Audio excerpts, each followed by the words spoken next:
കുറച്ച് ദിവസങ്ങളായിട്ട് നോക്കിക്കഴിഞ്ഞാൽ അഖിൽമാരാറുണ്ടെങ്കിൽ ഏറി തന്നെ ആയിരുന്നു. അതിന് കാരണം ഒരുപാട് പേർക്ക് അറിയുന്നതായിരിക്കും.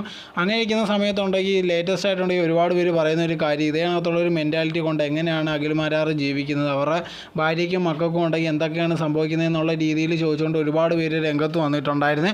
അങ്ങനെ ഇരിക്കുന്ന സമയത്താണ് ആൾക്കാരെ ബോധിപ്പിക്കാമെന്നുള്ള രീതിയിലുണ്ടെങ്കിൽ അഖിൽമാരാർ കുടുംബമായിട്ടുണ്ടെങ്കിൽ ഒരു ലൈവ് ഇട്ടിട്ടുണ്ടായിരുന്നു. അതിനകത്തുണ്ടെങ്കിൽ അഖിൽമാരാർ കുടുംബത്തിൻ്റെ അടുത്ത് പറയുന്നുണ്ട് ഇതേ കണക്ക് എങ്ങനെയാണ് എൻ്റെ സ്വഭാവം, ഞാൻ നിങ്ങളെ നല്ലോണം വലിയ ട്രീറ്റ് ചെയ്യുന്നത്, അതിനെക്കുറിച്ചുള്ള കാര്യങ്ങളുണ്ടെങ്കിൽ നിങ്ങൾ ലൈവിൽ പറയണമെന്നുള്ള രീതിയിൽ പറഞ്ഞിട്ടുണ്ടെങ്കിൽ അവർ പറയുന്നുണ്ട് അഖിൽമാരാർ നല്ലതാണ്, ഞങ്ങളുടെ അടുത്ത് ഒരു കുഴപ്പമില്ല എന്നുള്ള രീതിയിലൊക്കെ ഉണ്ടെങ്കിൽ ഭാര്യയും മക്കളും ഒക്കെ പറയുന്നുണ്ട്. ഇത് കണ്ടപ്പോഴത്തേക്ക് ഒരുപാട് പേര് കളിയാക്കുന്നുണ്ട്, എന്തിനാണ് ചുമ്മാ ഇങ്ങനെ വന്നുണ്ടെങ്കിൽ ആൾക്കാരെ കാണിക്കാൻ വേണ്ടി ഇതിനകത്തുള്ള കാര്യങ്ങൾ പറയുന്നത്, ഇങ്ങനെ പറഞ്ഞു കഴിഞ്ഞാൽ ആരെങ്കിലും വിശ്വസിക്കുമോ എന്നുള്ള രീതിയിലൊക്കെ ഒരുപാട് പേര് ചോദിക്കുന്നുണ്ട്. എന്തായിരുന്നാലും ശരി, ആദ്യത്തെ ഒരു കാര്യം പറഞ്ഞ് ഇതാണെങ്കിൽ പ്രഗ്നൻസിയെക്കുറിച്ചുള്ള കാര്യങ്ങൾ പറഞ്ഞതിനെ തുടർന്നാണ് ഇത്രയും പ്രശ്നങ്ങൾ വന്നിരുന്നത്. ഇപ്പോൾ ഒരു കാര്യം പറഞ്ഞാൽ സ്റ്റാൻഡിൽ നിൽക്കുകയാണെങ്കിൽ അങ്ങനെ തന്നെ നിൽക്കുക, അതല്ലാതെ ഒരു ഇൻ്റർവ്യൂ കയറിയിരുന്ന് ഇതേ കണത്തുള്ള കാര്യങ്ങൾ പറഞ്ഞിട്ട് അത് പണിയാകുമ്പോഴത്തേക്ക് ഉടനെ മാറ്റി പറയുന്നത് കറക്റ്റായിട്ടുള്ളൊരു കാര്യമല്ല.